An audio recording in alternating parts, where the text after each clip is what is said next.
Alors, c'est un mamar de la veille de Rosh Hashanah.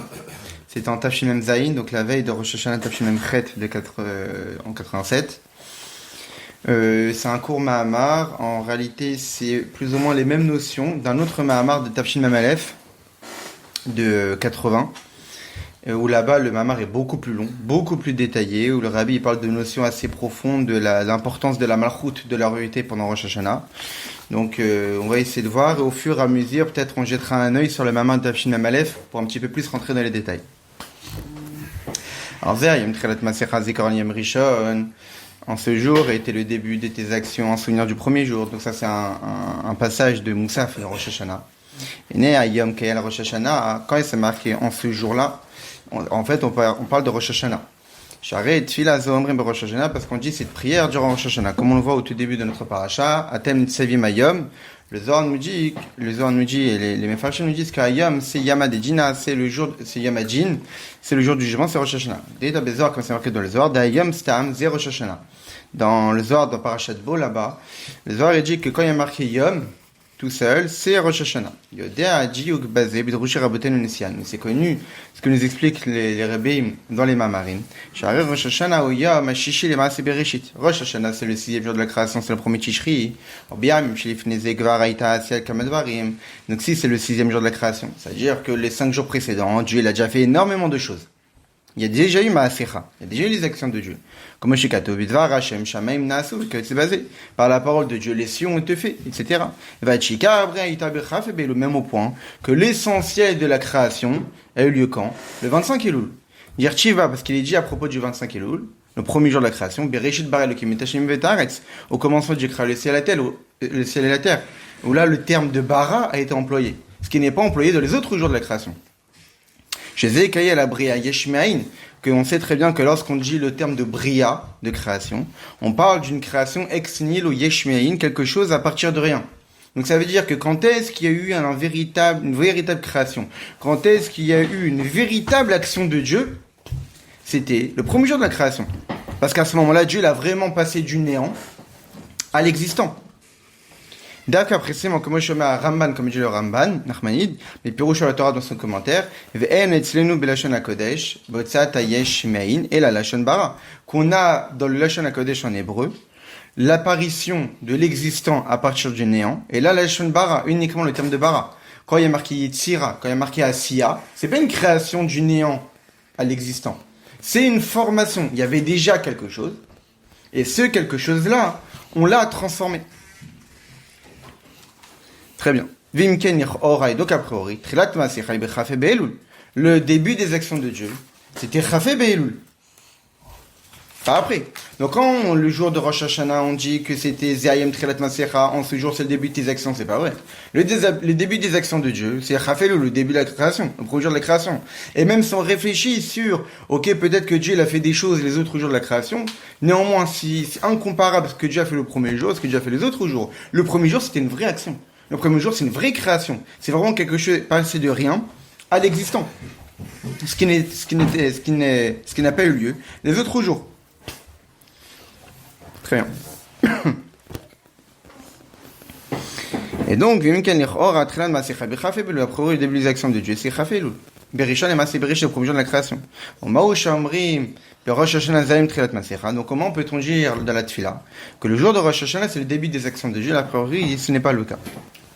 Et on peut encore plus, il faut encore plus comprendre. Par rapport à ce qui est expliqué longuement dans les Mamarim, dans les Mamarim, on explique la grandeur de ce jour de Chafélul.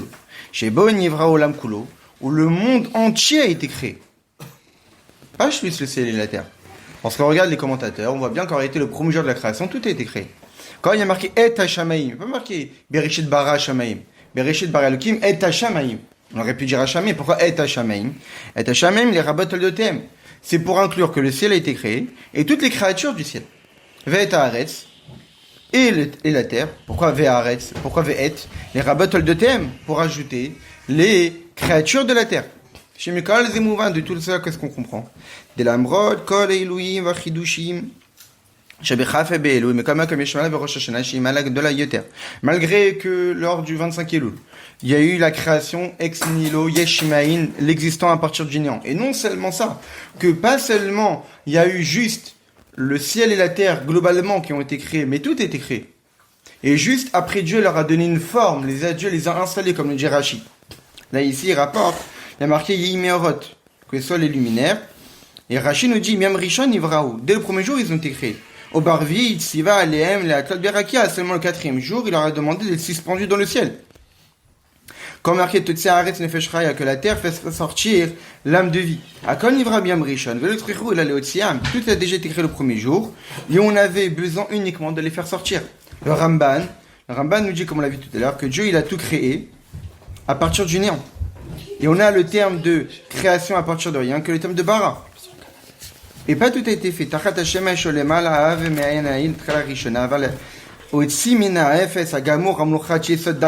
fait, au départ, Dieu il a fait sortir du néant quelque chose de fondamental, d'extrêmement précis et concis et contracté, qui n'a pas vraiment d'existence, mais qui est un potentiel d'existence et qui est apte à recevoir toutes les formes par la suite.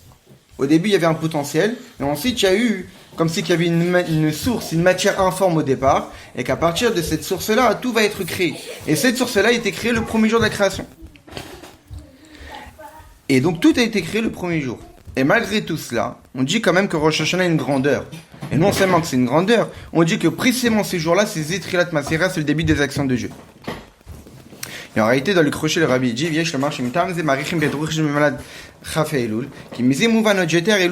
pour quelle raison dans les mamarim, alors qu'on parle des mamarim de Rosh Hashanah, qui est cela pour expliquer la grandeur de Rosh Hashanah, les rebbeim s'attardent pour expliquer la grandeur de Chaf Elul. Pourquoi? Pas pour expliquer la grandeur de Chaf Elul, mais plus on comprend la grandeur de Chaf Elul, plus on comprend la grandeur de Rosh Hashanah, que malgré toute cette grandeur-là, Rosh Hashanah c'est encore plus élevé.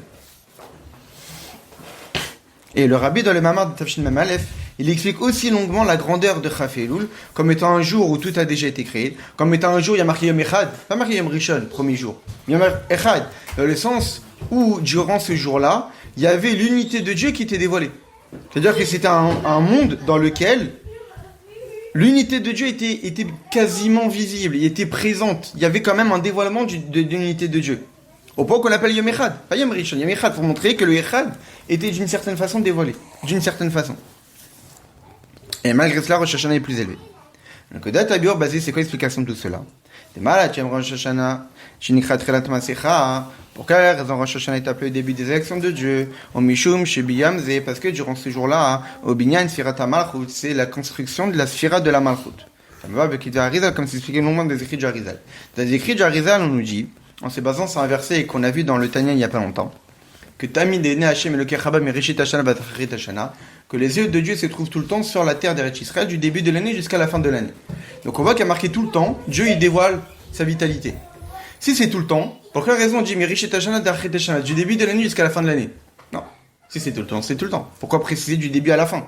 Il n'y a pas de fin. C'est tout le temps, on continue. Alors de là on en déduit surtout par cette allusion que Réchit, il n'y a pas de Aleph. Même Réchit, il y a un Aleph. La racine du mot c'est Rosh. Et là, il n'y a pas de Aleph. Pour dire qu'en réalité, au début de l'année, il y a un voilement. À la veille de Rosh Hashanah, il y a un voilement. Dieu retire sa vitalité. Pourquoi? Parce que même si Dieu il a créé le monde en voulant régner, et qu'est-ce qu'il a poussé à vouloir régner? Parce qu'il a vu Nishmetem chez Tzachikim, comme dit le Midrash, Biminimlach. Qu'est-ce qui a fait décider Dieu à créer le monde? Sur qui Dieu va vouloir régner? Benishmetem chez Tzachikim sur le Neshama des Tzachikim. Ça veut dire qu'il a vu les Neshamat des Tzadikim, nos Neshamat à nous, qui vont lui donner envie de vouloir régner, et donc c'est pour cette raison que ça l'a poussé à créer le monde. Et donc, Dieu il a créé le monde, Olam Chesed Yibane. Au départ, il a créé le monde par pure bonté. Mais à partir du moment qu'il a créé le monde, et comme on le verra en particulier qu'il a créé l'homme, là, à ce moment-là, Dieu a décidé de faire dépendre la création, la vitalité, le dévoilement de sa vitalité dans le monde par l'action de l'homme. Pourquoi? Parce qu'En Melech Beloam, il n'y en a de roi que par le peuple. C'est le peuple qui fait réveiller chez le roi l'envie de régner. Parce qu'instinctivement, comme on le verra, on n'a pas l'envie de régner. Ce n'est pas quelque chose qui est naturel chez l'homme de vouloir régner. Que c'est quelque chose qui est contre nature. En réalité, la volonté de régner, elle est réveillée par le peuple. C'est le peuple qui réveille chez le roi, le futur roi, de vouloir régner. Et donc, c'est pour cette raison qu'avant Rosh Hashanah, Dieu y voile sa vitalité pour que le processus se répète et de faire en sorte que c'est à l'homme de réveiller chez Dieu l'envie de régner. Et donc, en réalité, il y a une sorte de déconstruction de la royauté de Dieu la veille de Rosh Hashanah. Et que le monde est une sorte en suspens depuis la veille de Rosh Hashanah jusqu'au Shofar. On dit que le monde il est comparé comme quelqu'un qui est endormi, où la neshama quitte le corps. Et donc, le corps, il continue à vivre, mais la vitalité est complètement superficielle. Et donc, depuis la veille de Rosh Hashanah jusqu'au Shofar, le monde, il continue à exister, mais superficiellement. La profondeur du monde n'est pas là. Et c'est pas le Shofar, on décrète, on montre à Dieu qu'on veut qu'il continue à régner, que là, il décide de continuer à régner, parce qu'on accepte son joug sur nous, on couronne Dieu comme roi, et donc là, la vitalité revient. Donc, on voit que le jour de Rosh Hashanah, c'est la construction de la malchut de Dieu. Et c'est ça en réalité. Voici le jour du début de tes actions. C'est le dévoilement de la profondeur et de l'essence ici-bas. Pourquoi ? Comme l'explique le Rabbi dans le Mamar de Tafshin Aleph, qu'en réalité il y a une grande différence entre le premier jour de la création et le 6e jour. Pourquoi ? Le premier jour de la création, même si on a dit qu'il y avait marqué Michad, même si c'est un monde qui a été créé Olam Bemilo Nivra, le monde a été créé entier, parfait. Mais il a été créé entier, parfait, dans les structures que Dieu lui a imposées. C'est-à-dire dans les limites du monde, le monde est tel qu'il devait être dans les limites du monde. Mais, c'était le Chafelul, c'est-à-dire Ko, comme on l'avait étudié la semaine dernière, qu'en réalité il y a une différence entre Ko et Zé. On parle dans la Chafelul, c'est la différence entre une prophétie de Ko Amar Hashem, ainsi Dieu a parlé, et Zekeli Vanviou lors de l'ouverture de la mer. Voici notre Dieu qu'on désire. C'est-à-dire qu'en réalité, il y a une différence entre Ko, que c'est ainsi, c'est Aspaklaria chez Namira, c'est une vision divine qui n'est pas translucide, qui n'est pas véritablement visible, comme on voit dans une vitre, on voit vraiment ce qu'il y a à travers.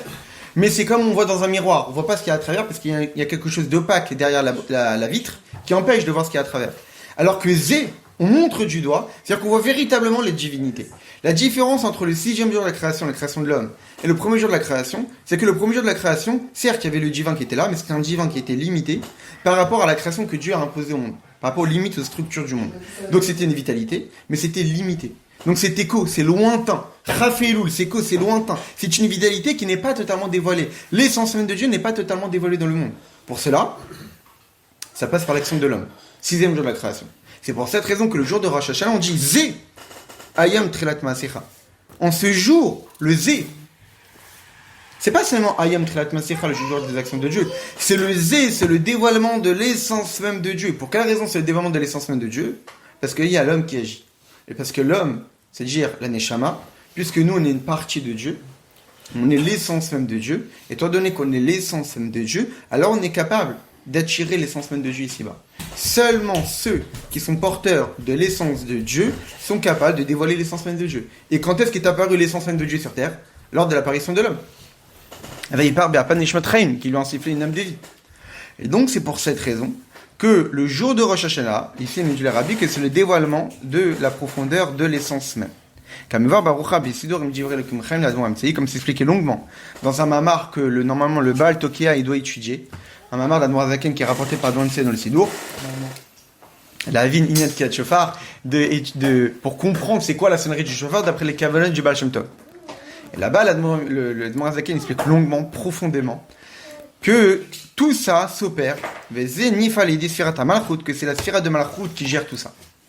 Pour quelle raison ? Parce qu'en réalité, dans la création du monde, quelle est la sphira qui est l'intermédiaire entre l'essence, l'infini et la création ? C'est la sphira de Malchut, qui est la dernière des 10 sphirotes, qui elle est à l'origine véritablement de la création.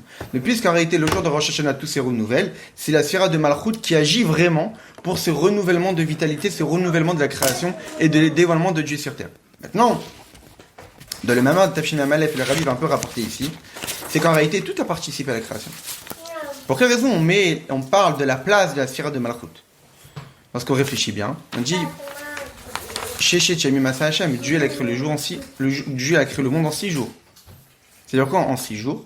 Pas Béchéchet Yamim. Shechet Yamim Asa Hashem. Les 6 jours Dieu a fait. Ça veut dire, c'est quoi les 6 jours? C'est les 6 sphirotes. Chesed, Gvura, Tiferet, Netzach, Chod, Yesod. C'est les 6 sphirotes qui ont participé à la création du monde. Donc tout a participé à la création du monde. Alors pour quelle raison on met l'accent sur la sphère de Malchut? Comme si c'était elle l'essentiel, comme si c'est elle qu'on a besoin de renouveler, comme si c'est elle qu'on a besoin de construire, comme si c'est elle qu'on a besoin de dévoiler, alors que tout a participé à la création du monde. Alors pourquoi on met à chaque fois l'accent sur la Malchut? Alors on l'a déjà expliqué, mais là on va rentrer plus dans les détails.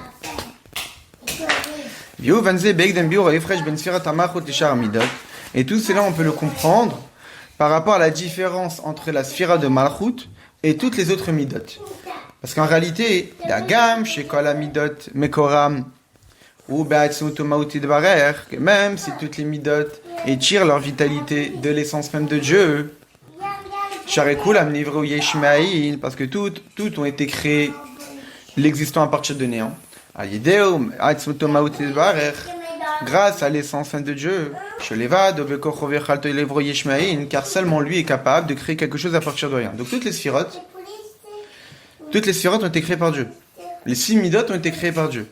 Tout a été créé par Dieu. Y compris toutes les sphirotes, parce que seulement lui est capable de créer quelque chose à partir de rien. Comme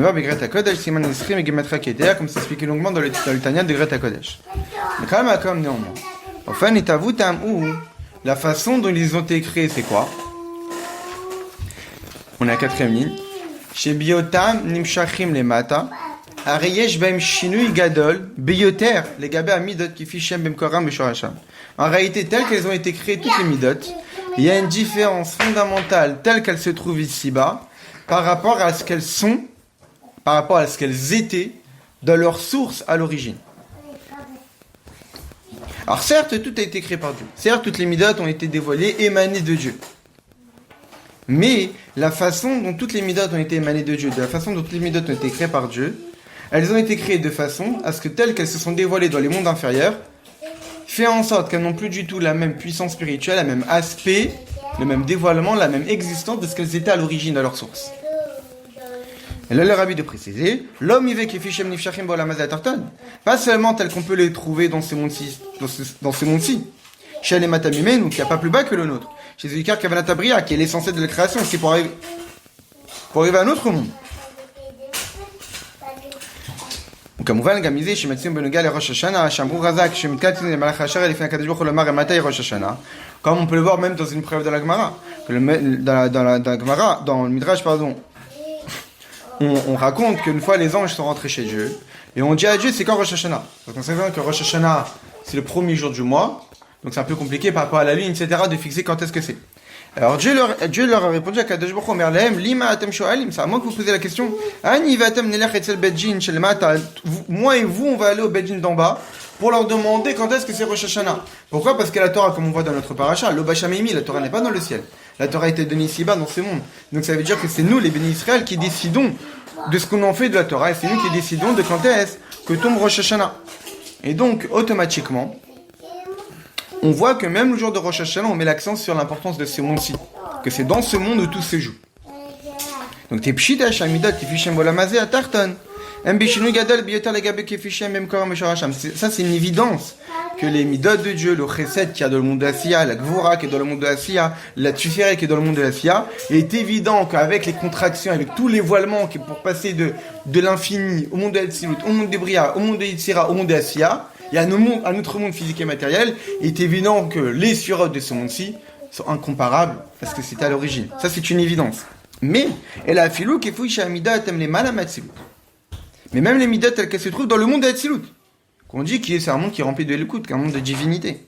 Chez Gamazé qui a Katou Bereshit Bar Elokim, et que même c'est à partir de cela, c'est à propos de ça qui est marqué Bereshit Bar Elokim, qui est d'état Bézard, comme c'est marqué dans les ordres. Bereshit, Reshit c'est les premiers, les prémices, c'est Chochma. Elokim, c'est Bina.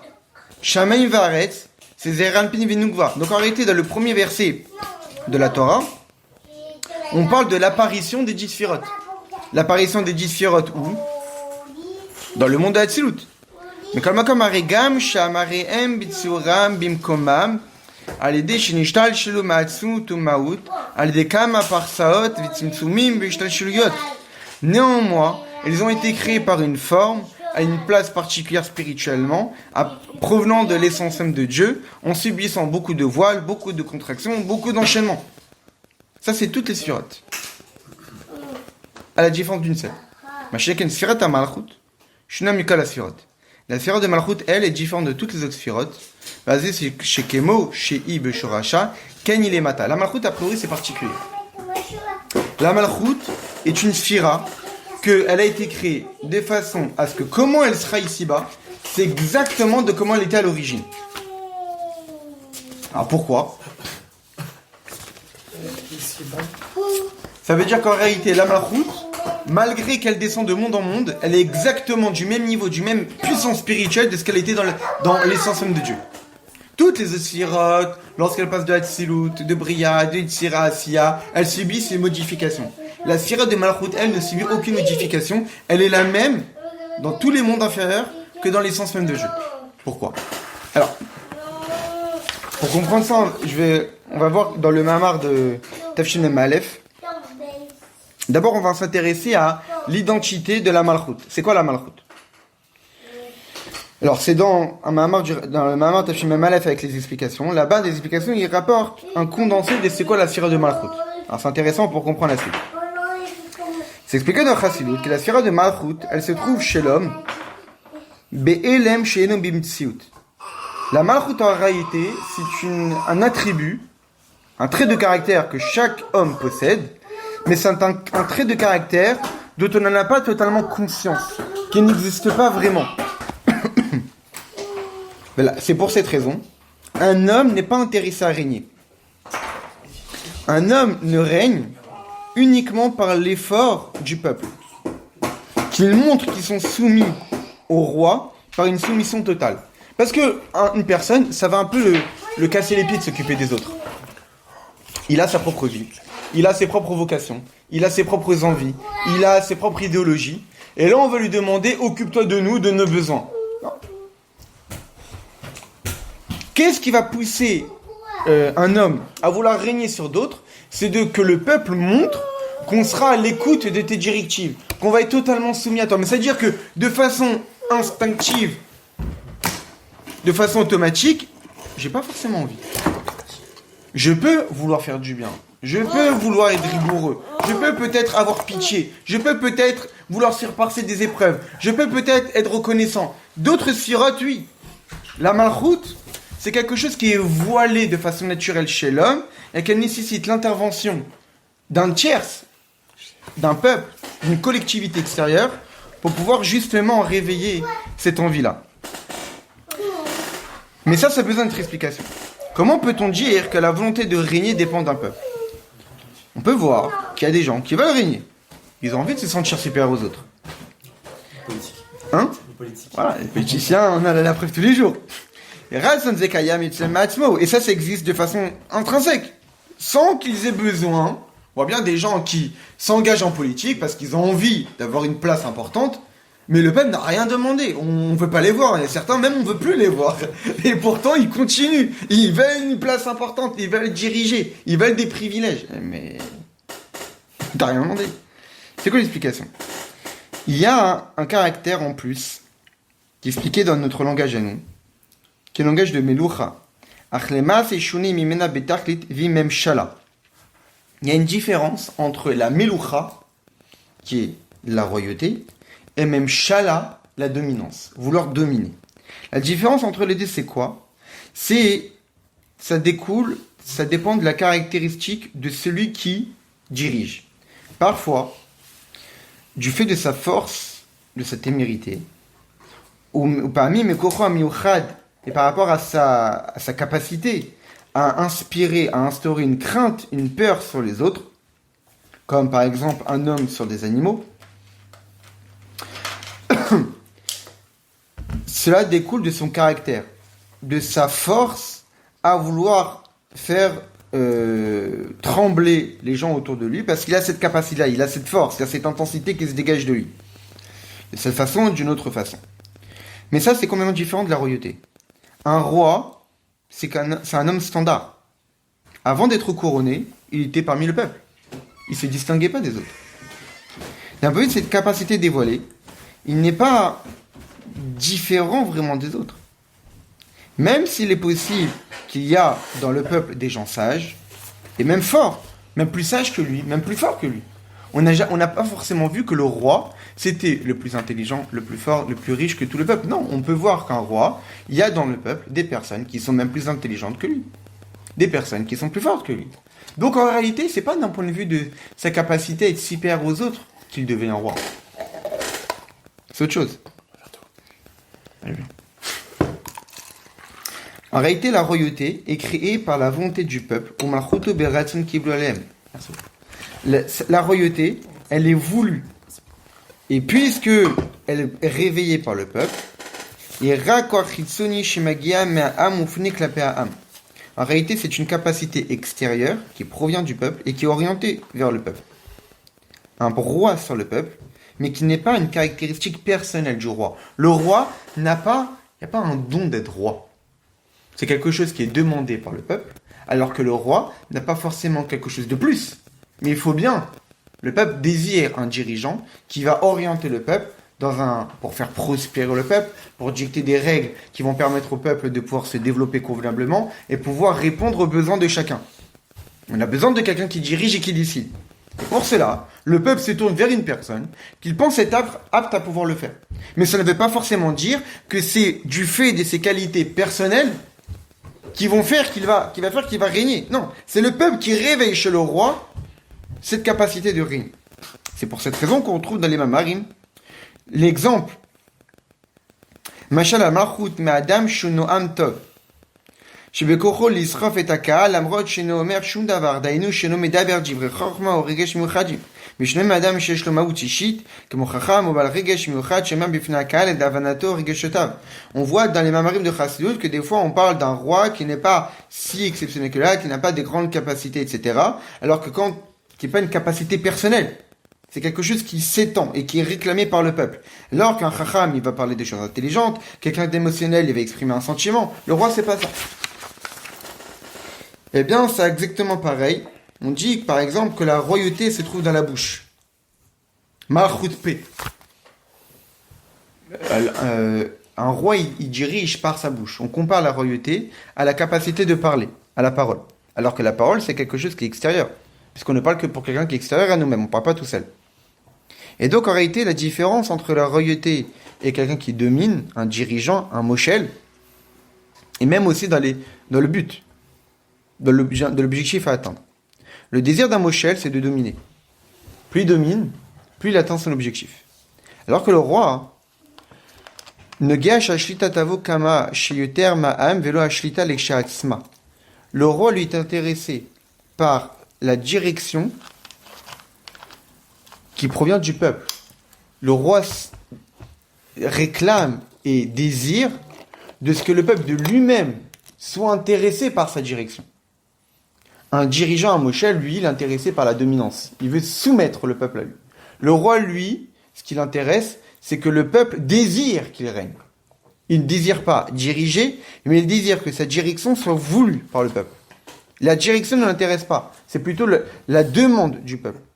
Dit autrement, le roi réclame le bitoul du peuple, mais n'est pas le dominer. Alors qu'un moshel, il veut dominer, même si le peuple n'est pas soumis à lui. Et de là, on comprend qu'un roi n'est pas intéressé à être roi. La royauté la royauté n'exprime aucunement ses capacités personnelles, et même pas exprime sa domination, mais juste exprime une soumission du peuple. C'est-à-dire qu'on a quelqu'un qui a un statut, mais qui n'est pas un statut qui exprime qui il est, mais c'est un statut qui exprime le statut du peuple. Pas pareil. Quelqu'un qui dirige et qui impose, son statut montre sa capacité de dominer. Un roi, son statut montre que le peuple est soumis à lui. C'est une lignée, quoi. C'est une lignée. C'est-à-dire, il est pas roi parce que... Alors, pour quelle raison l'homme, il voudrait ça?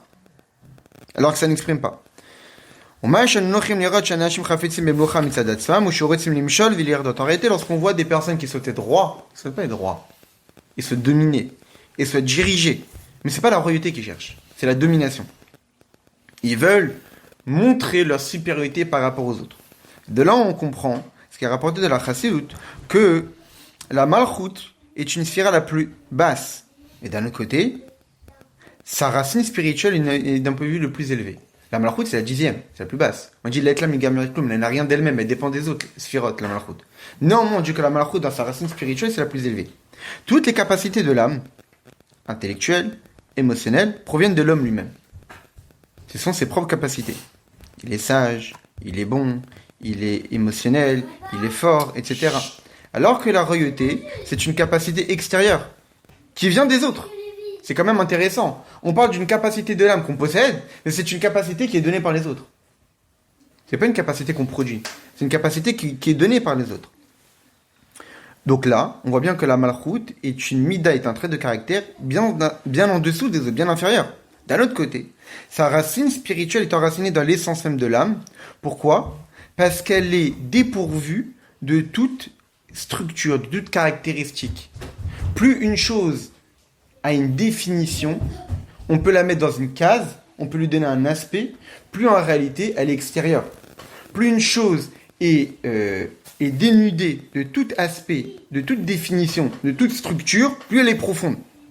Donc là on comprend qu'en réalité, puisque la Malchut ne se définit pas, ça prouve qu'elle est enracinée dans quelque chose qui ne se définit pas. Qu'est-ce qui se définit pas ? L'essence.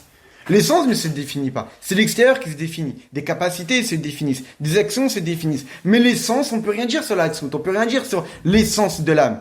On peut dire que c'est des capacités de l'âme. L'âme peut y réfléchir. L'âme peut s'émouvoir. L'âme peut voir. L'âme peut entendre. Mais l'essence de l'âme, on ne peut rien dire sur elle. Parce que les aspects,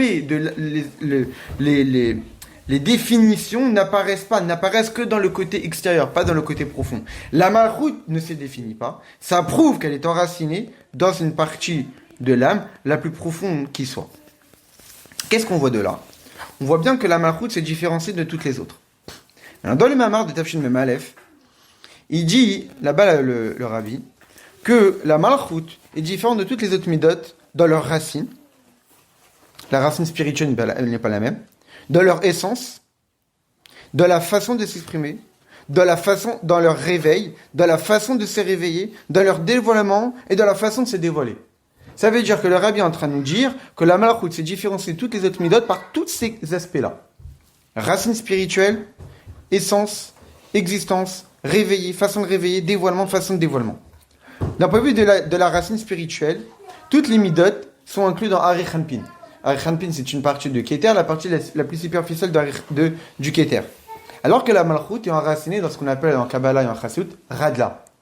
Recha Delo Ichada. C'est dans la partie de Hachik. Hachik, il a 3 roches, 3 parties supérieures. Et la partie la plus supérieure, c'est Recha Delo Ichada, c'est une tête qui est inconnaissable. C'est une partie du divin qu'on ne peut rien connaître. Chez le Ichada, et même par la suite, le Rabbi dans le Mamar, il dit que non seulement chez le Recha de l'Ichada, mais Recha de l'Oyada, c'est une tête qui ne se connaît même pas lui-même. C'est une tête, c'est une capacité, c'est un niveau du divin qui ne sait même pas qui il est. On voit bien ici la similitude avec la Malchut. Parce que la Malchut, on la possède, mais on ne sait pas ce que c'est. On ne peut pas la définir. Parce qu'en réalité, on la possède, mais sans vraiment la posséder, puisque c'est l'extérieur qui va nous la donner. Donc on voit bien qu'en réalité, et là on voit bien la similitude par rapport à ce qu'on avait dit tout à l'heure, que la Malchut, telle qu'elle est dans les mondes inférieurs, elle garde le même aspect de ce qu'elle est dans sa source. Quelque chose qui est indéfinissable. Les autres sphirotes, plus elles descendent, plus elles obtiennent un aspect plus concret. La sphirote de Malchut, malgré sa descente de monde en monde, elle reste son aspect d'être indéfinissable, de quelque chose qui n'existe pas de par soi-même et qui dépend de l'extérieur pour pouvoir être réveillé. On va pas trop se rallonger dans le Mamar Tafshin Mem Aleph parce qu'évidemment il est beaucoup plus long et plus dans les détails, mais je pense que c'était quand même intéressant de voir tout ça avant de continuer. Alors,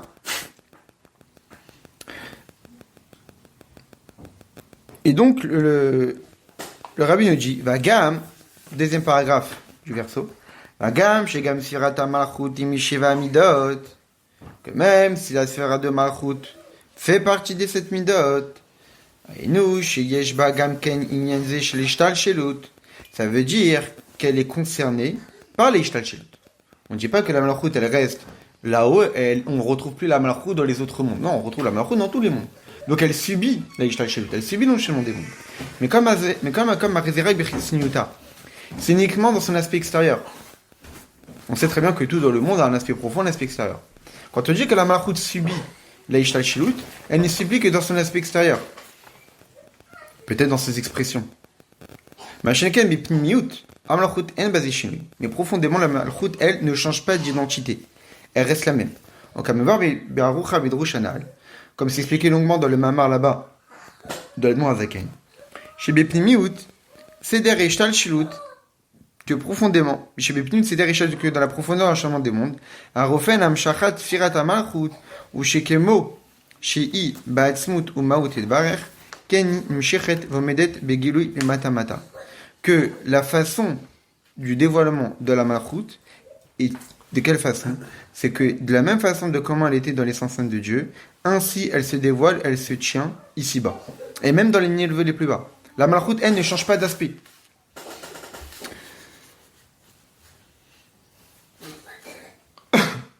Comment on peut le voir? Le rabbi là-bas dans le Mamar, il dit que la différence dans leur nature, c'est que toutes les autres midot, elles sont gamkemo chez Bisharachem Prenat Arich, elles sont uniquement en dévoilement. Alors que la Malchut, c'est une pointe, c'est quelque chose qui n'existe pas, comme on l'avait dit. La différence d'un peu de leur réveil, de la façon de se réveiller et de se dévoiler, c'est que toutes les sirotes se réveillent de par elles-mêmes. Quelqu'un veut être bon, il est bon. Il n'y a pas besoin des autres pour l'être. Il est rigoureux, etc. Alors que, et aussi, elles peuvent se réveiller pour quelqu'un qui ne sont pas du même niveau. On peut être bon pour quelqu'un qui ne le mérite pas, etc. Alors que la Malchut, la façon de se réveiller, de se dévoiler, de s'exprimer, c'est uniquement par les autres.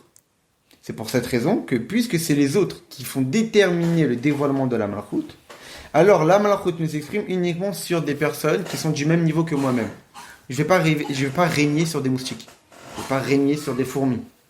C'est pas intéressant pour moi. Si je veux régner, et qui est capable, parce qu'il faut que ce soit eux qui réveillent chez moi. Pour que eux, ils puissent réveiller chez moi l'envie de régner, il faut qu'ils aient des arguments qui rentrent dans ma logique et qui me poussent. Qui réveillent chez moi l'envie, le plaisir de régner. Donc pour pouvoir me donner envie de régner, il faut bien que les personnes qui réveillent ça soient du même niveau que moi pour être capables de m'attendre. Et de réveiller chez moi cette envie de régner. Donc ça dépend que ce soit du même niveau. Alors que le chesed, la gvura, le tifer, etc., ce n'est pas conditionné par ça. Parce que c'est moi-même qui produis ça. Donc je peux le produire sans que ça vienne de l'extérieur, et ça peut concerner tout le monde. Mais cela ne concerne que la malchut, et pas toutes les autres midot. Uniquement la malchut a cette caractéristique d'être identique en haut qu'en bas. Maintenant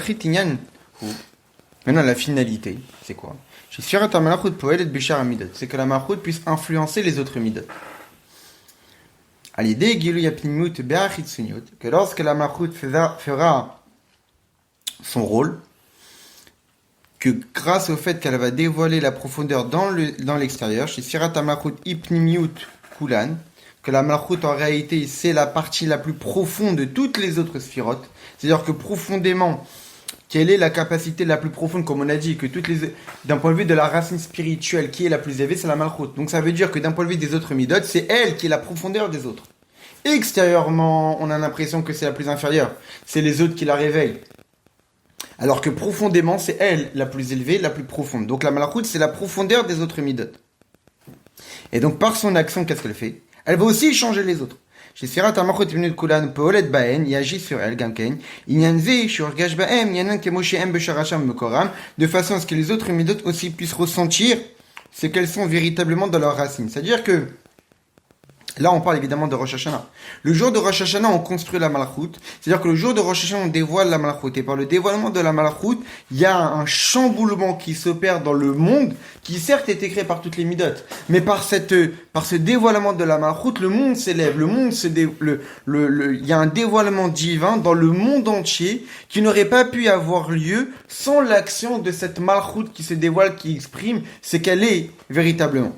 Alors dans le Mahamar là-bas justement de l'Admor Azaken, il donne l'exemple de quelqu'un qui qui fait une tâche, qui fait un travail. Quelqu'un, il fait une action, généralement parce qu'il en tire du plaisir. Donc au départ, il y a le plaisir. On sait qu'on va en tirer du plaisir. Alors au départ, ce plaisir-là va nous pousser à réfléchir à l'action qu'on va réaliser. On réfléchit, comment la mettre en place. Cette réflexion-là va créer des émotions, l'envie de la réaliser, un attachement au projet, à l'action. Après cela, il y a évidemment la pensée. Ensuite, il y a la parole, c'est-à-dire le passage de la pensée jusqu'à l'action et la réalisation. Mais au fur et à mesure qu'on agit, à un moment donné, eh bien, il y a une sorte d'affaiblissement de la personne qui agit, qui effectue cette tâche, et le plaisir disparaît. Pour pouvoir continuer à faire cette action-là, comme on peut retrouver ça dans plein de choses dans notre vie, au départ, on a une envie de faire quelque chose, on le fait. Et à un moment donné, on n'en a plus envie. On sait que c'est important. On n'en a plus envie. Comment la personne va faire pour continuer à agir? Alors c'est évident que ce n'est pas par des midotes. Ce n'est pas par une émotion qu'on va continuer. Ce n'est pas par de la réflexion qu'on va continuer. Pour quelle raison? Parce que la réflexion et les émotions dépendent du plaisir. Le plaisir n'est pas. Donc comment la réflexion, comment les midotes vont-elles être capables de pousser la personne à continuer à agir sur la raison pour laquelle la personne était capable de réfléchir au départ n'est même plus là. C'est-à-dire que pour que la personne puisse continuer à agir, il faut que dans la racine, la source, le départ de la réalisation du projet, il y ait une nouvelle impulsion. Donc la nouvelle impulsion ne pourra pas venir par les niveaux les plus bas, par les midotes, par la réflexion, par le plaisir. Mais il faut qu'il y ait une nouvelle impulsion qui va redonner un plaisir à le faire. Bah, c'est exactement pareil en fait pour Rosh Hashanah. Dieu a créé le monde. À Rosh Hashanah, la royauté de Dieu, c'est voile. Il faut la renouveler. Pour la renouveler, c'est-à-dire qu'il faut recréer chez Dieu le plaisir de régner. Mais il y a un processus. Il y a le plaisir, la réflexion, l'émotion, la pensée, la parole et l'action. Donc c'est évident que c'est pas par une avoda, un service de Dieu émotionnel, qui va réfléchir Dieu le plaisir. Parce que l'émotion est dépendante du plaisir. Alors il n'y a plus de plaisir. L'émotion ne peut pas réveiller ça. La réflexion, non plus. Alors il faut quelque chose qui soit encore plus fort que ça pour l'impulsion. Et en réalité, c'est ça le shofar. Le shofar, c'est une voix simple, profonde, sans expression, sans parole. En réalité, cela relève, comme c'est expliqué là-bas dans le Mahamar, comme étant un intermédiaire. Kalapnima de l'ishtama, une voix profonde qui ne s'entend pas. Là-bas, le Morazakan explique dans le Mahamar qu'en réalité, pour arriver à la parole, quand une personne sort une voix, il y a forcément la lettre Aleph qui apparaît. A. On ne parle pas, mais il y a forcément le Aleph qui apparaît. C'est ce qu'on appelle la première lettre de l'apparition de la voix. Il y a Hevel Alev, il y a le souffle qui est à l'origine, il y a la voix, et ensuite quand cette voix va commencer à frapper sur les 5 façons de s'exprimer, la langue, le palais, les lèvres, les dents et la gorge, là les mots commencent à apparaître. Donc il y a la parole qui est la concrétisation du souffle, qui va devenir une voix, et l'intermédiaire entre les deux, c'est ce fameux Aleph, qui est le passage d'une voix non entendue, la source, à l'expression de la parole. Et en réalité, c'est ce passage-là, c'est cet intermédiaire-là, qui va être à l'origine du désir de Dieu de continuer à régner. Parce qu'il faut que le processus puisse s'enclencher. Pour que le processus puisse s'enclencher, donc ça nécessite quelque chose qui soit un intermédiaire, qui a l'essence même de Dieu, mais que cette essence même de Dieu soit liée au processus de création, au processus de régner. Pour cela, il faut qu'on instaure une nouvelle impulsion dans l'intermédiaire. Une nouvelle impulsion dans l'intermédiaire entre l'essence même de Dieu et le début du processus. Cet intermédiaire-là, c'est le shofar. Et c'est un peu la même idée de la malchoute. La malchoute, c'est elle qui va réinstaurer la profondeur dans le processus. C'est-à-dire que l'homme a toujours les capacités émotionnelles, l'homme a toujours la capacité intellectuelle, l'homme a toujours les capacités du plaisir, etc. Mais il faut qu'il y ait un nouveau dévoilement qui va se dévoiler dans toutes les autres capacités pour que le processus puisse continuer à se réaliser. Eh bien, c'est cette idée de la malchoute. La malchoute, par la reconstruction de la Malchut par nos actions le jour de Rosh Hashanah, on va faire en sorte que ce dévoilement-là ait une influence sur tout le reste. L'intellect, émotion, pensée, parole, action. C'est pas juste la Malchut qui va agir, mais c'est tout le monde entier qui va être transformé et élevé par l'action de la Malchut. En base, Yovan Gamaché Tochana Avodat Rosh Hashanah Obinyan d'école et Jibor Davka. Et justement là, on peut comprendre pourquoi tout le travail de Rosh Hashanah, c'est la voix et la parole. Chez eux, il y a la Malchut, parce que c'est la Malchut. On avait dit que la Malchut, justement, c'est la parole. Vidvar Melech Shilton. Par la parole du roi, il dirige. Le roi s'exprime sa royauté par les paroles, les dits royales, les Dvar Malchut, la parole du roi, pour diriger son pays. Mais c'est aussi allusionné par la notion de voix qu'on vient d'expliquer. Dans l'idée Akol Vijibor Megalim Bechol Sharakochot et Tapnimut Shelahem, parce qu'en réalité, par la voix et la parole, on dévoile dans toutes les autres forces leur profondeur. C'est pour cette raison que dans l'Halakha, on dit qu'il faut prier avec, pour, au moins de pouvoir un petit peu s'entendre.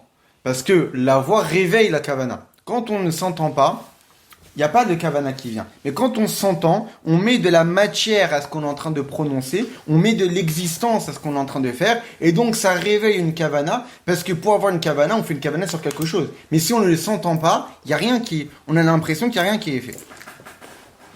C'est pour cette raison que la Avoda de Rosh Hashanah, c'est dit dévoile-moi des paroles de royauté pour que je puisse régner sur vous. On sait très bien que lors de Moussaf, on a trois notions à développer. La notion de Malchut, la notion de Zikaron, Malchuyot, Zichronot et de Shofarot. Avec 10 versets, 3 de Torah, 3 de Ktuvim, 3 de Nivim et 1 de Torah, dans les trois. Et Dieu, c'est marqué dans la Gemara que Dieu nous demande, dites devant moi des paroles de royauté pour que je puisse régner sur vous. Donc on parle Amira Davka, des paroles. Akimat Sefatav Vemaase, que quand on bouge les lèvres, c'est une véritable action. Des époalim,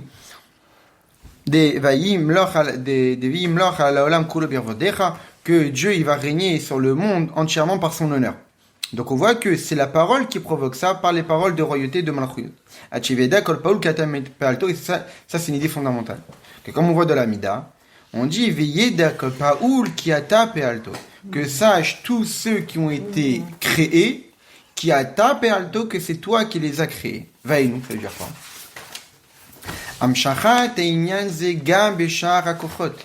Que la Malchut, elle a totalement conscience de sa source, puisqu'elle ne fait qu'avec la source.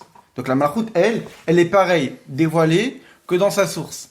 Donc elle sera capable de faire comprendre aux autres forces qu'il y a tapé alto, qu'il y a une source.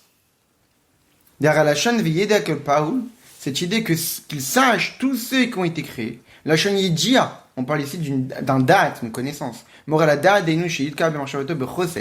parle d'une connaissance qui est fixée dans la pensée, avec force, comme c'est marqué dans le Tanya, que la capacité intellectuelle qui permet d'avoir des émotions, c'est le date. Sans le date, pas d'émotion, c'est impossible.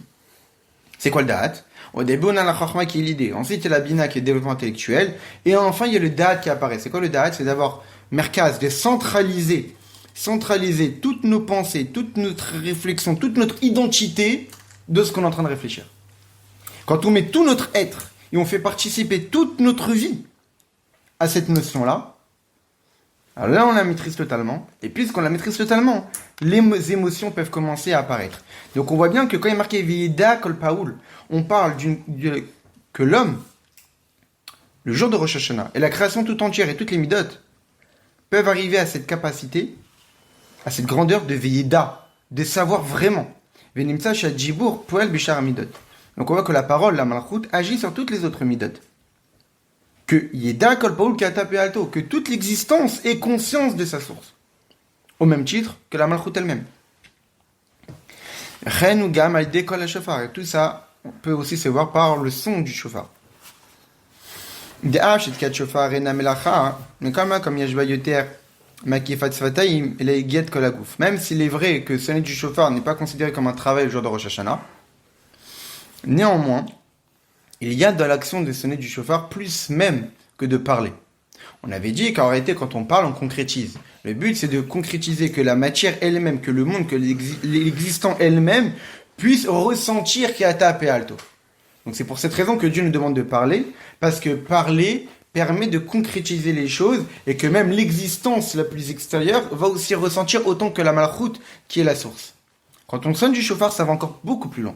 Kitab Xivi Rizal, comme c'est marqué de Kida Rizal, chez Pané de Atokea Maadimin, que le visage du sonneur rougit.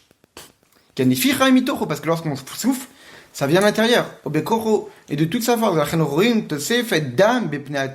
Quand on voit le sonneur qui sonne du chauffard, le visage devient tout rouge. Il s'essouffle. Au point que le chauffard inclut aussi ce fameux son profond qui ne s'entend pas. Certes, le chauffard produit un son qui s'entend. Mais il y a aussi un autre son plus profond qui ne s'entend pas mais qui est là. Qui est le source du son qui est audible. Et qui est transmis par ça. Comme on a dit, l'intermédiaire entre les deux, que l'intermédiaire fait le passage entre l'inaudible à la parole. Et même cette idée d'améliorer vos actions. On sait très bien que d'où vient le mot, l'allusion par le mot chauffard, c'est Shifrum Asechem, améliorer vos actions. Mais ça c'est lié au fait que le mot Tishri, c'est les mêmes lettres que Yisher et la droiture, Ishur Amaasim, rendre droit nos actions.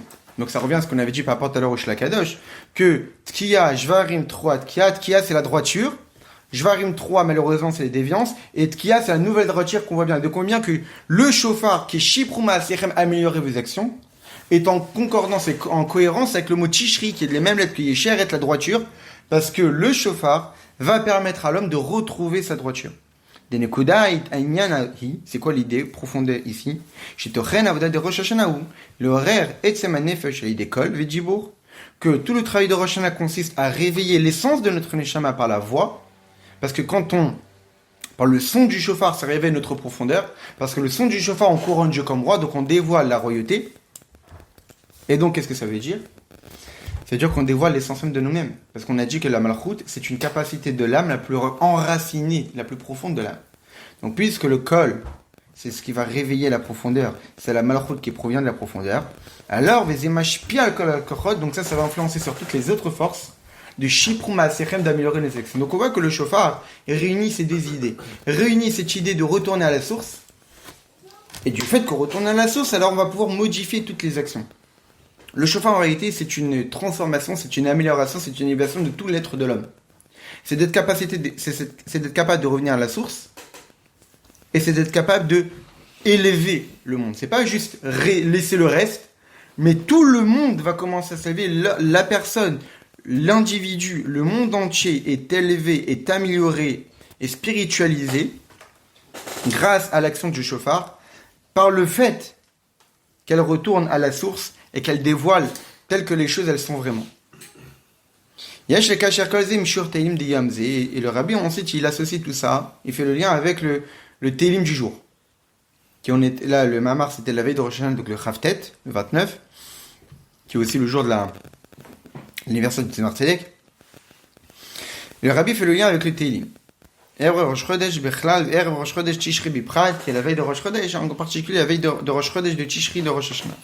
Chez Sioum Hamizmar Arishon, que lorsqu'on finit le premier Télim du Yom Chavtet, on sait très bien que le mois d'Elul n'a que 29 jours, donc le jour de 29 Elul, on fait le Chavtet et le Lamed. On fait tout du Kouf Mem jusqu'au Kouf Nun. Il avait non le début du Hachri, non? Exactement. Et ça c'est Lamed. Chavtet. Ça, c'est le Yom Lamed. Après, il y a aussi avant ça. Et donc, on fit le dernier, chez Siyum Hamizmar Harishon, la fin du premier Télim du Yom Chavtet, c'est quoi? C'est Ar Tzadikim Yidushmecha Yevusharim et Panecha. Ainsi, les Tzadikim te reconnaîtront ton nom, Yeshu Yesharim et Panecha, et ceux qui sont droits installeront ta face. Et Siyum Hamizmar Acharon est la fin du dernier Télim, donc le Rabbi, il fait la fin du premier et la fin du dernier Télim. C'est quoi? Alléluia, beteka shofar. On va te louer pas en seulement du shofar. Quand les neshamat aleka alléluia, et que toutes les neshamat te loueront Dieu, nous te louerons toi. C'est quoi le sens de ces versets? Keaglu panecha, c'est le dévoilement de la face de Dieu. Pnimiut kol inyanim, la profondeur de toute chose. Ad les pnimiut vatsu tomo tensa baruchu, jusqu'à la profondeur, l'essence même de la lumière infinie de Dieu. Chez Zeba begilu il chol Israël, que cela se dévoile à tous les bénis Israël. Comme c'est marqué, va mer kulam tzadikim, parce que tous les bénis Israël sont des tzadikim. Donc c'est ça en réalité de Yeshu Yesharim et Panecha, d'installer la phase, de dévoiler la profondeur de Dieu ici-bas, tout ce qu'on a étudié dans ce mama. Au bofen dit Tchajou de façon installée, au bofen des Aïn Be'aïn Iru, de façon à ce que dans l'œil nous verrons, Yesha Yechaze Panemo, que directement nous verrons ta face. Donc ça, c'est le Rabbi fait le lien avec le dernier verset du premier Télim, qui est cette idée de dévoiler la profondeur du divin de façon à être totalement visible. Zé ayam trilat masecha, d'être capable de montrer du doigt et de dire qu'on voit vraiment le dévoilement du divin grâce à l'action de l'homme. Dans le Maman de Tafshin Mem Aleph, ce qui est intéressant, c'est que lorsque le Rabbi il parle de la différence entre les deux, entre la Malchut et toutes les autres sphirotes, le Rabbi, ce qui est très intéressant, c'est que tout est précis. Et il dit, le Rabbi là-bas dans le Mahama, il dit que même si toutes les sphirotes, Amshachatam imeatzmu toren sof, qui memecha akol, que même si le dévoilement de toutes les sphirotes, meatzmu toren sof provient de l'essence même de la lumière infinie de Dieu, quand c'est marqué qui memecha akol, parce que tout provient de Dieu. Mais ensuite, le Rabbi dit quoi? Afalpiken, Inyan amshacha deatzmu toren sof, chez Zou Inyan de Rosh Hashanah Kanal, mais le dévoilement de l'essence de la lumière infinie de Dieu, que c'est ça tout le sens de Rosh Hashanah, Shayar Bikar Levian la Malchut est lié précisément à la Malchut. J'ai jamais fait ça encore. Et le Rabbi, il dit que le dévoilement de toutes les sphirotes, c'est Me'atzmut Oren Sof, depuis l'essence même de la lumière infinie de Dieu. Mais la Malchut, c'est Amshacha De'atzmut. Le Me'atzmut et De'atzmut ne veulent pas du tout dire la même chose. Toutes les sphirotes Me'atzmut Oren Sof proviennent de l'essence même de la lumière infinie de Dieu. La Malchut, elle provoque l'Amshacha De'atzmut Oren Sof. C'est la Malchut qui dévoile l'essence même de la lumière infinie de Dieu, alors que toutes les autres sphirotes proviennent de l'essence de la lumière infinie de Dieu, mais ne provoquent pas son dévoilement. Donc c'est ça en réalité ce qu'il dit ici le Rabbi, qu'en réalité le jour de Rosh Hashanah, c'est cette idée de dévoiler Pnimiut, c'est de dévoiler l'essence. Et ça s'obtient par la Sfirat HaMalchut. Ensuite, le Rabbi il dit, et tout cela provient par la voda profonde de l'homme, par la prière de l'homme et par le tkiyat shofar de l'homme. Ce qu'on dit le dernier jour de l'année, dans le dernier Tehillim, dans le dernier verset, Alelu beteka shofar, à la fin, on loue par la sonnerie du shofar, inyan tkiyat shofar, cette idée de sonnerie du shofar, au point que toute la neshama loueront toi Dieu. C'est-à-dire qu'une tfila de toute notre force, de toute notre neshama, toute notre neshama participe. Chez Zemam Shir Mifrinat Ka, et que tout cela se dévoile par le Yudke. Chez les maladroits, chez Mamshiri Misham Ka de Shelian, et donc en réalité tout ça provoque un énorme dévoilement. Donc Rabbi il montre tout ce qu'on a expliqué, dans les derniers versets il y trouve une allusion. Et c'est ça en réalité, voici le premier jour de tes actions enseignant du premier jour. C'est le début de tes actions enseignant du premier jour de Dav, car Rosh Hashanah Ikra Beshem Tchelet Masecha, que précisément Rosh Hashanah est appelé le début des actions de Dieu. Pourquoi? Et ne les malag, mais Saf Maaseh Shou Ben Marshavatrila, encore même plus élevé que Saf Maaseh Ben Marshavatrila. En cette rayon de l'Echatodi, c'est marqué quoi? Que la fin de tes actions, c'est Saf Maaseh Ben Marshavatrila. La fin d'un projet s'est trouvée en réalité dans l'idée première. Mais ça, c'est Saf Maaseh. Mais là, on parle de Trilat Masecha, le début des actions. Ça veut dire que le début des actions, c'est quelque chose qui a un racine encore beaucoup plus élevé que Marshavat Trila. Mais Shum Shebiyam Ze Ugilu Yatzmut Mot Tudbarech Lioto Yom Binyan Amalchut. Parce que durant le jour de Rosh Hashanah, c'est le dévoilement de l'essence même de Dieu, comme étant le jour de la construction de la Malchut, parce que c'est uniquement par la construction de la Malchut qui s'obtient par l'action de l'homme, parce que la Malchut de Dieu dépend de En Melech Beloam, dépend du peuple. C'est le peuple qui réveille chez Dieu l'envie de régner, et pour quelle raison le peuple est capable de réveiller chez Dieu l'envie de régner? Parce que le peuple est porteur de l'essence même de Dieu. Que même si toutes les autres midot proviennent de l'essence même de Dieu, mais quand même comme mais toutes les midot lorsque se dévoilent ici-bas subissent un changement. Alors que la sphira de Malachut. Amshachata, son dévoilement c'est quoi? Matzmut, Maout, les Malam, les Kalam, Mazachim, Pargodjim, Vetzmitzum, provient de l'essence même de Dieu qui est au-dessus de tout voile, au-dessus de toute contraction.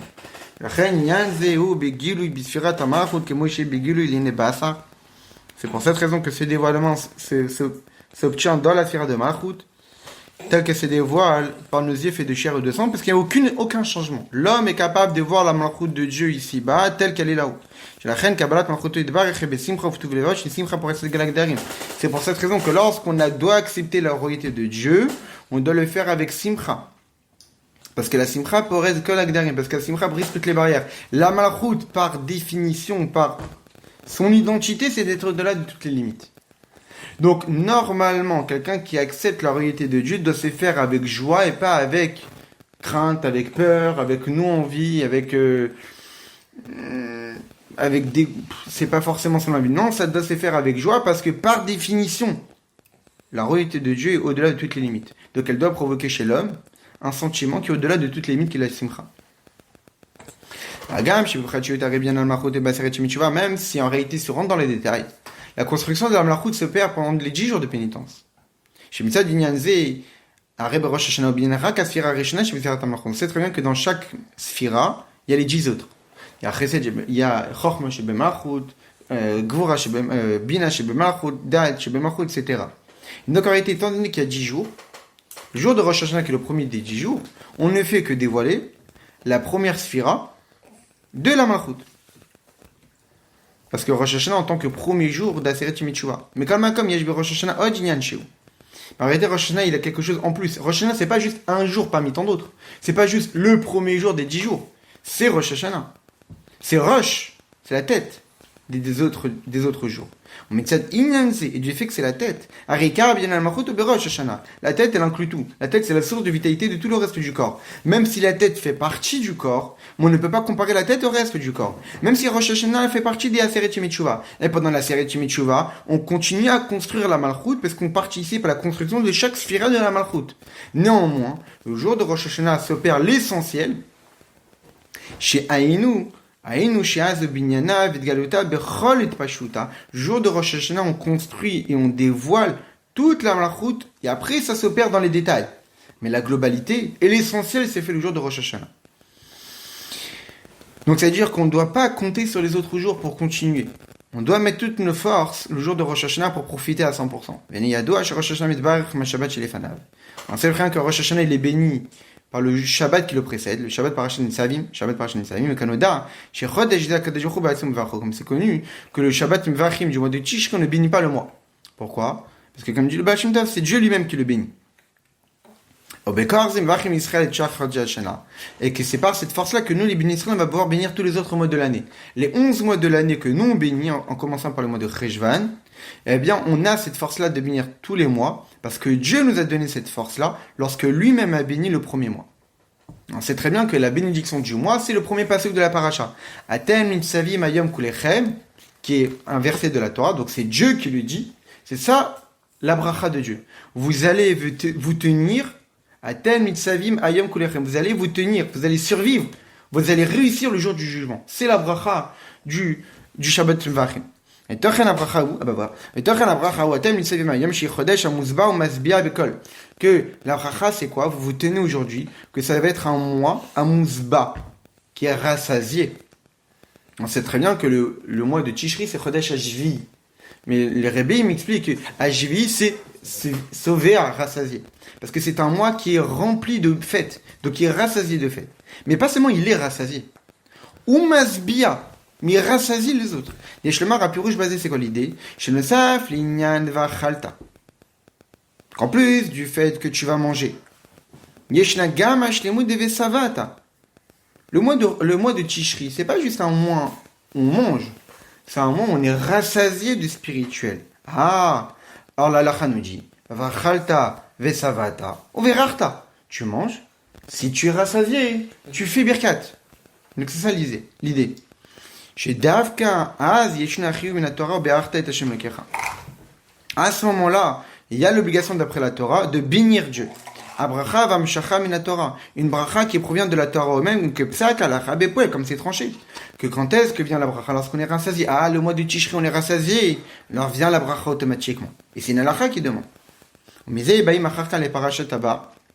Parasha Abba. Après Nitsavi Vayelech, on arrive à Parashat Azinu, Azinu Hashamim Badaber Avitishma Haaretz Imrefi, que les cieux entendent Vadabra et je parlerai Vitishma Haaretz Imrefi, et que la terre entende les paroles de ma bouche. Vatchebaim les Parashat Zat Aberacha Shaberach Moshe Shelokim, au point qu'on arrive à la dernière Parasha de toute la Torah, où Moshe Rabbeinu est béni, que Moshe c'est Ish Elokim, c'est un homme divin.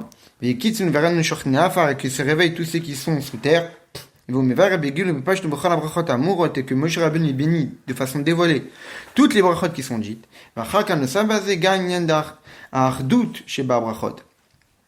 Et en plus, ensuite on arrive à l'unité qui se trouve dans toutes les brachot, qui est après que Moshe Rabbeinu a détaillé toutes les brachot dans les autres bracha, Amar lahem mali lifrot lachem klal dvar akol shelachem. Tout est à vous. J'ai pas besoin de rentrer de détails parce que vous avez tout. Et que tout ça provient des Yad HaChazaka par une main forte, les Nekol Israël aux yeux de tous. À l'aîné, Bassar Bepash, tout au point qu'on tout soit visible par nos yeux faits de chair et de sang. On met Simcha Vetov Levav avec une joie et enthousiasme. Le matin, Masarat Fachim Bagladidan, ici-bas, très prochainement. Il a fait le chauffard.